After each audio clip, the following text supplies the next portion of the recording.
The world is in a state of nuclear winter, and in the underground tunnels of the Moscow metro, the survivors of the city fight every day against the poisoned air, mutants, and each other. In this dark future, there is only one currency, the military-grade round. Not only the defender of stations, the killer of mutants, bandits, but also the buyer of vodka and bread. Everything is priced by this once just ammunition of war. But now the bullet is the new gold standard. It may seem an odd choice of currency, but the military grade round is actually a perfect option to use as money. For a start, the specific round used as currency are the pre-war 5.45 by 39mm rounds. Now this ammunition was very common, being used in a large amount of Russia's military and police weapons. So literally billions of rounds would be located in Russia at any time. But after the nuclear war and the post-apocalyptic chaos that followed, only the rounds located around the Moscow metro and the city would be available to the residents of the metro, as for many years it was nearly impossible to venture beyond the ruins of Moscow due to a multitude of factors, such as radiation levels, brutal weather patterns like colossal storms that could hurl wrecked cars through the air, and the huge amounts of mutants that roam the surface, with some moving in packs of hundreds that can wipe out even the strongest forces the metro has to offer. So this means it's not easy to just stumble along stockpiles of this ammunition. Apart from military bases and police stations, it's unlikely you would find more than a few hundred rounds in a single location. Maybe in ruined military vehicles or a criminal's old safe house, but apart from these fairly rare finds, it would be the odd round on a corpse or maybe a weapon of someone who'd fallen on the surface.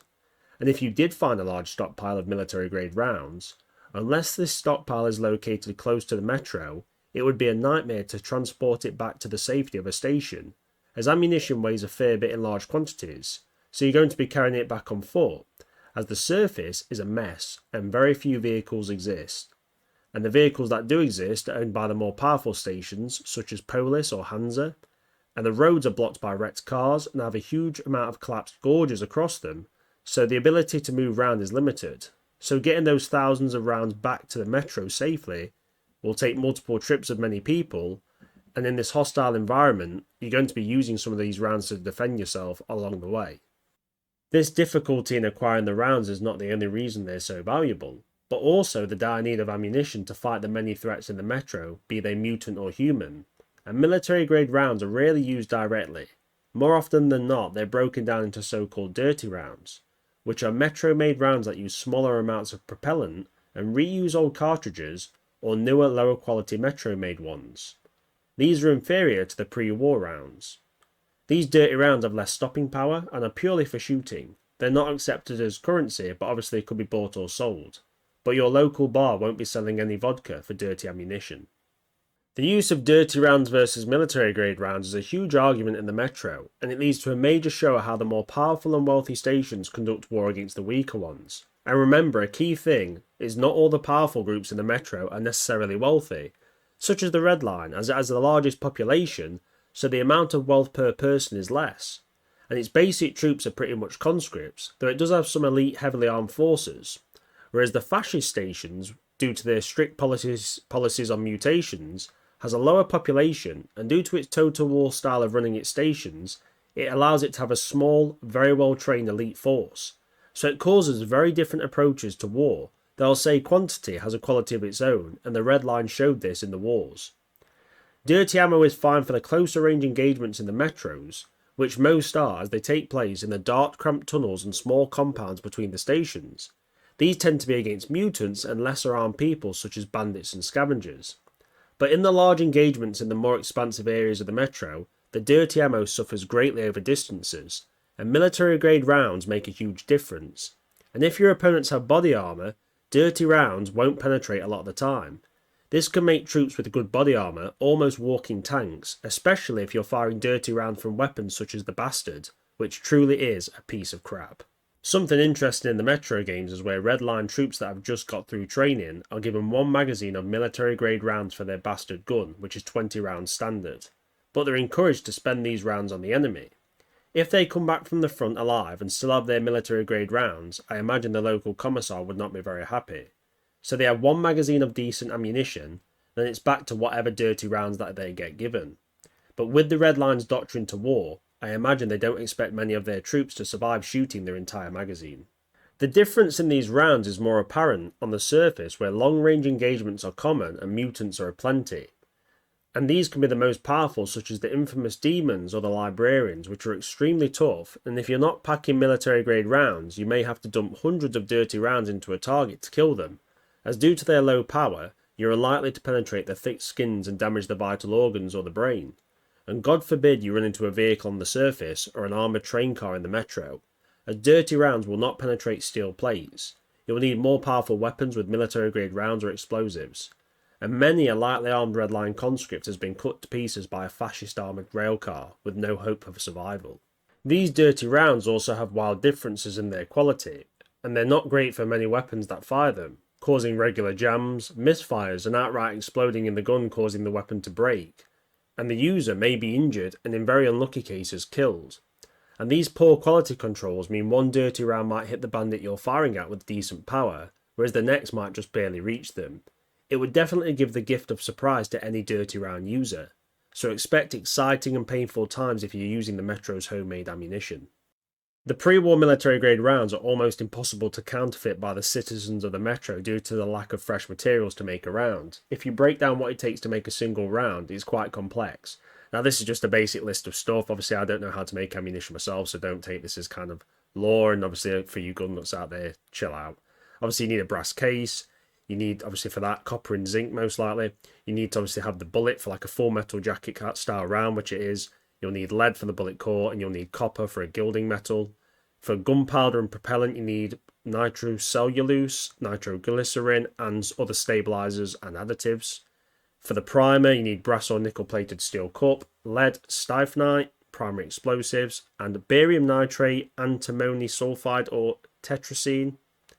Additional energetic compounds. So just there's probably even more raw materials, so just that's a lot of the individual things you'll need which won't be available in the Metro.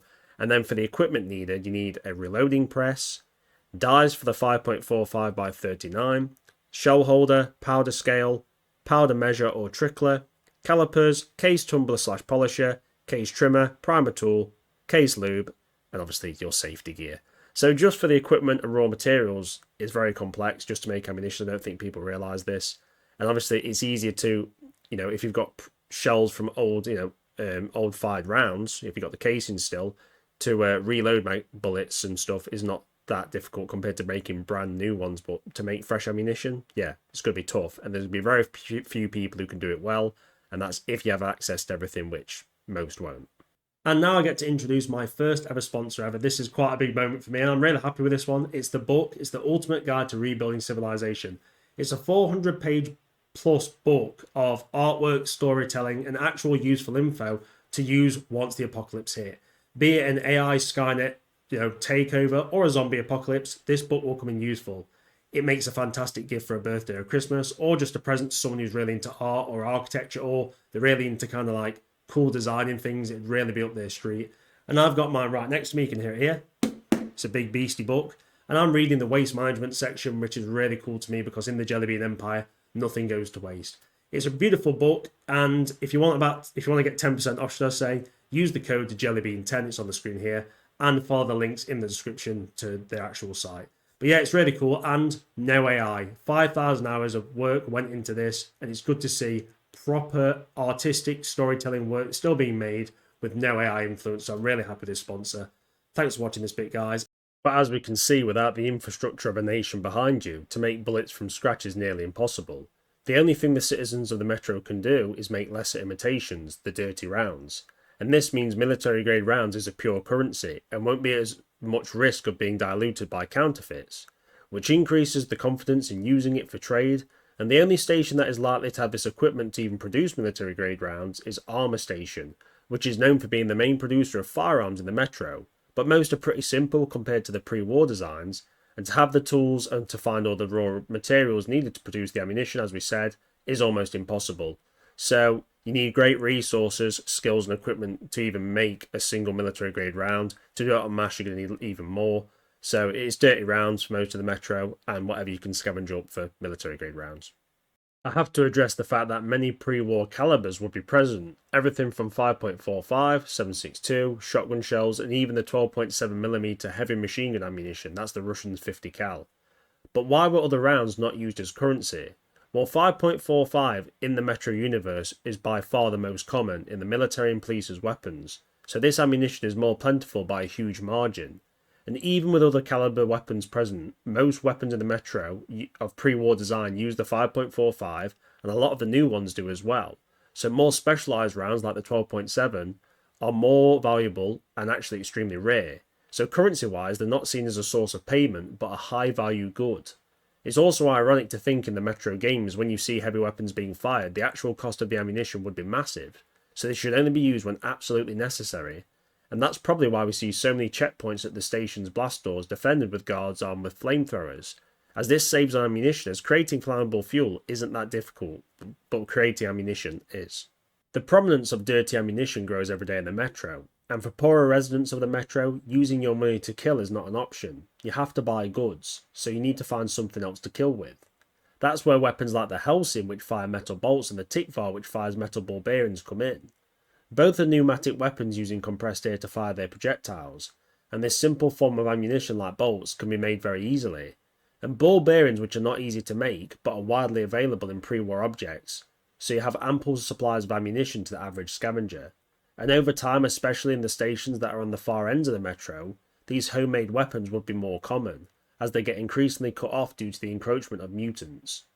The difficulty to find and produce these pre-war rounds also protects against the dangers of inflation, as the supply of new rounds would be fairly low, and unlike the governments of today, the Metro stations can't just print more money, or borrow it. You either have the military grade rounds or you don't.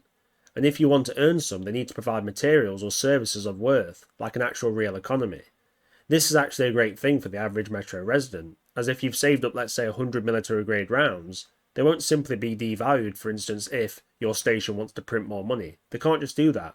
They actually have to get the military grade rounds or produce them, and we've shown it's not easy. Deflation would also be protected against, as the original population of around 200,000 dies off to around 50,000 by the events of Metro Last Light. So this drop in population is also combined with the fact that military grade rounds are also becoming rarer. So even though both of these things are bad, they go hand in hand with keeping the value of the currency stagnant and protecting the average resident of the Metro and the vendors and providers of services. It really is a strange situation, but the world of Metro is a strange one. But it does make me laugh that their actual economy is more stable than my own nation. So come the next financial crisis, I guess I'm moving to the Moscow Metro. Now the Metro isn't immune to crisis, as we all know. And I mentioned financial crises, but one thing that could cause chaos with the military grade currency is full-scale war. And by that I mean a war with multiple major factions in the Metro involving thousands of combatants. This would lead to some major concerns. First, the most pressing one is the amount of deaths that may happen. As with a starting population of 200,000 people in the Metro, if let's say 2,000 die in a war, that's 1% of the total population which is now dead. Now that's quite a large amount, to be fair. And this could actually happen with big battles like the fighting over D6, or the war between the Red Line and the fascist nations, or fascist stations should I say. Then we have the material use, the biggest one being ammunition, as military grade rounds and dirty rounds would be shot through very quickly. This could reduce the overall supply by a large amount, and yes, people are dying so it levels out, but such a shock to the Metro economy would be felt. Certain industries like the production of dirty rounds, weapons and armour, and various military equipment would see a massive boost.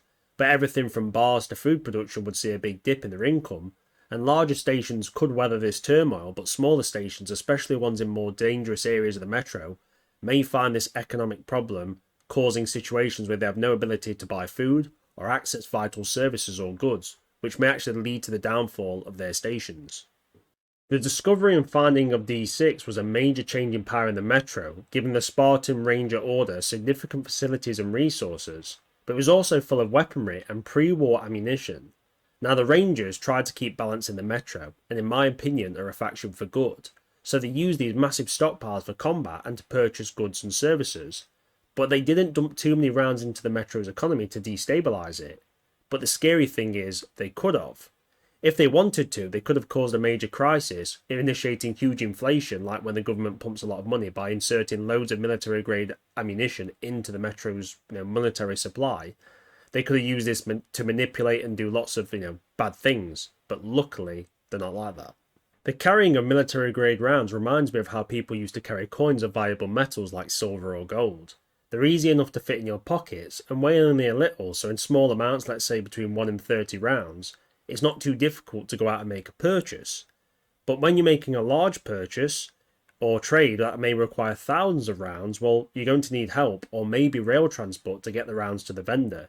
And this transport's also for your own protection. As let's say you're travelling from Grekova to Polis, which is a very long journey, and someone lets slip that you're transporting a large amount of military-grade rounds, while bandits, criminals, or maybe even larger stations may try to seize this valuable prize. So unlike the modern world, there's no just carrying large banknotes or having digital currency. Bigger purchases require big bags and big protection. I do wonder for the more affluent stations like Polis, would they have some kind of banking system where people could deposit their military-grade rounds and have some kind of check, with obviously some kind of special protections to authenticate this so the vendors know it's real. This would allow very wealthy residents to spend their military-grade rounds without carrying them around with them all the time. And for people with large savings, a bank with security in a vault means that they're going to be safe from being stolen. But obviously in a major war scenario, I can imagine the station's governments seizing these military-grade rounds to help fight the war, and I doubt they'd pay them back. And when it comes to loans and credit, I doubt it would be a widespread thing, and in such a dangerous world, the person who owed you 200 military-grade rounds might be dead by tomorrow, so loans would probably only be between family and friends. Direct trade of goods would also be common. For instance, I might give you some tasty metro glowing mushrooms for a freshly caught fish from the waters of Venice Station. No military-grade rounds involved, just good old-fashioned barter system that humans have used for millennia. Now this leads me to the actual value of a single military-grade round. Well, it's nearly impossible to give an actual real-world comparison because there is not much consistency in the books or games on what you can actually buy with one round. And depending on which station you're at, the price of goods and services fluctuate wildly. So I won't give you a figure, but, it's obviously more than $1 but less than 10 per round. So, it could be anything between them, depends on what's going on at the time if there's a crisis. So it's a little bit confusing, but I do like the idea of using, military-grade rounds as currency. It's cool. But there we have it. There's the crazy and wonderful world of Metro and its mad currency. And, I think it's pretty cool. I think it fits the setting well. And it's always been interesting to me that it's very different to most games. Obviously, like Fallout uses bottle caps, which is quite cool. But using actual, the thing to protect yourself, the round, the bullet, as your money system, it's different for sure. Anyway, I hope you enjoyed the video. It's been a pleasure bringing it to you. Stay safe in those metro tunnels, boys and girls, and as always, have a beautiful evening.